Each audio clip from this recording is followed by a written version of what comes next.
For generations, we were all told that saving money was the key. It was the absolute bedrock of financial security. It wasn't about getting rich, not really. It was about being safe, being stable. But today, if you feel like you're saving more than ever and somehow you're still falling behind, well, you're not going crazy and you're definitely not alone. That promise feels broken. And today, we're going to figure out exactly why. Okay, let's just get right to it, because this is the big one, isn't it? It's the question so many of us are asking. You do everything you're supposed to do. You budget, you cut back on the lattes, you watch that savings account balance creep up dollar by dollar, but that feeling of security just never really shows up. It can feel, well, pointless. So what on earth happened? What changed? You see, we were all taught this really simple, really powerful formula.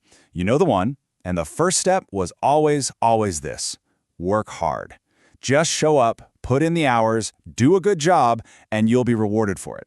That was the foundation for everything else.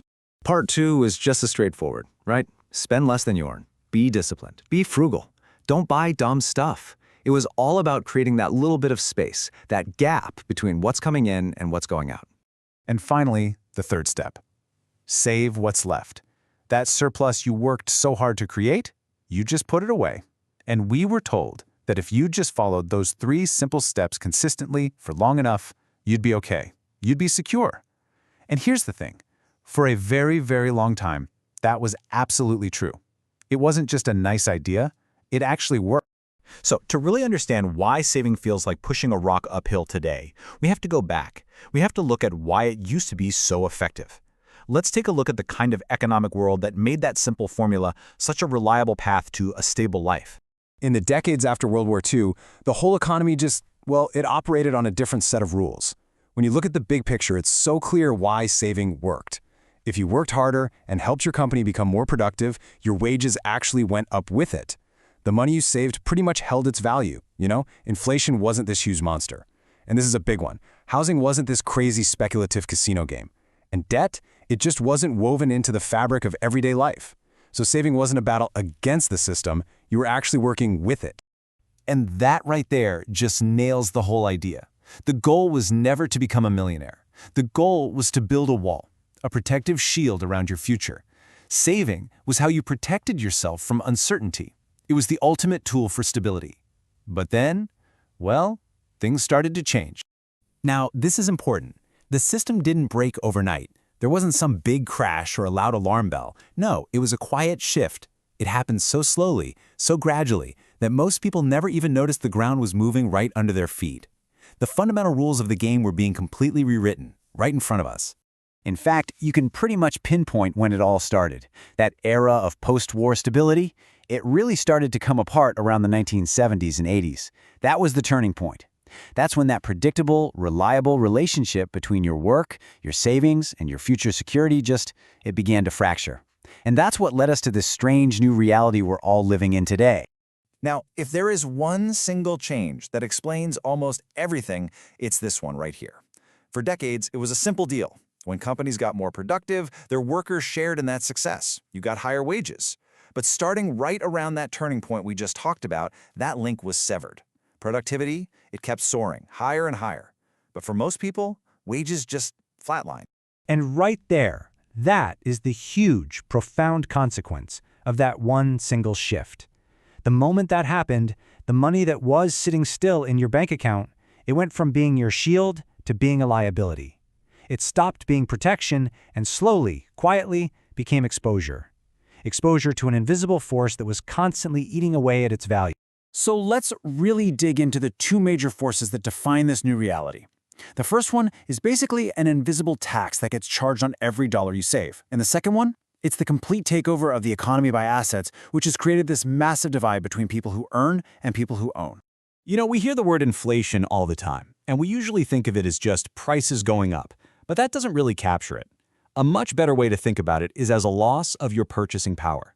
It's a silent tax on the money you've already worked for and saved. And it's not a tax from the government. It's a tax levied by time itself. Okay, so let's make this super real. Let's say you have $10,000 in a savings account. You don't touch a single penny of it for a whole year. A year from now, that $10,000 will buy you less stuff than it does today. The number on your screen? It hasn't changed, but its actual power in the real world has shrunk. And because most savings accounts pay interest that's way, way below the real rate of inflation, saving your money in a bank is a guaranteed way to lose purchasing power. You are literally, slowly but surely losing ground.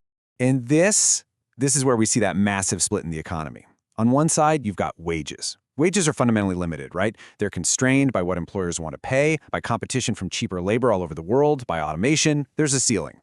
But then, on the other side, you've got assets. Things like stocks, real estate. Their growth isn't limited in the same way. It's supercharged by massive waves of money and credit sloshing around the globe. This creates a gap that you can't close by saving money from a paycheck. So when you put all that together, you're left with a pretty stark and kind of unavoidable conclusion.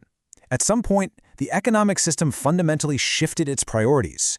It stopped rewarding labor, and it started rewarding ownership. Owning things that grow faster than inflation, that became way more important than just saving the money you earned from your job.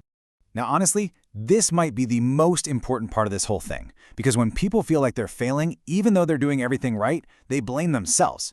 They think, oh, I'm just not disciplined enough, or I must be doing something wrong. But the problem isn't your discipline. The problem is the system. I really want you to let that sink in for a second. It's like you were given a map and you followed it perfectly. The problem is that while you were walking, someone came and completely rearranged the entire landscape. The city you're navigating doesn't exist anymore. Your instincts about saving, they're not wrong. They're just perfectly calibrated for a world that's already gone. So if that simple saving formula is broken, what replaced it? Well, the new goals, they just look different. It's not just about piling up a bunch of cash anymore. It's about owning assets that can actually outrun inflation. It's about building streams of income that aren't tied one-to-one with your time. And maybe, most important of all, it's about understanding where you actually stand inside this new financial system. And let's be crystal clear about something. Saving still matters. It matters a ton. Please don't misunderstand that. But its role has changed. It's been demoted. It's no longer the entire strategy. In this new system, saving is the foundation. It's the absolutely critical first step you take to get the money you need to buy the assets and build that cash flow. And that really brings us to the final big idea here. You can budget yourself to the bone, you can sacrifice all you want, but if you don't understand the rules of this new game, you're always going to be playing defense. Once you see how the system really works, all that stress and confusion starts to make sense. And that clarity, that is real power. So, I'll just leave you with this to chew on. Based on your own experience, based on what we've just talked about, do you think that old formula of just saving money still works as the main way to get security? Or do you think the system has quietly and permanently replaced it with a whole new set of rules?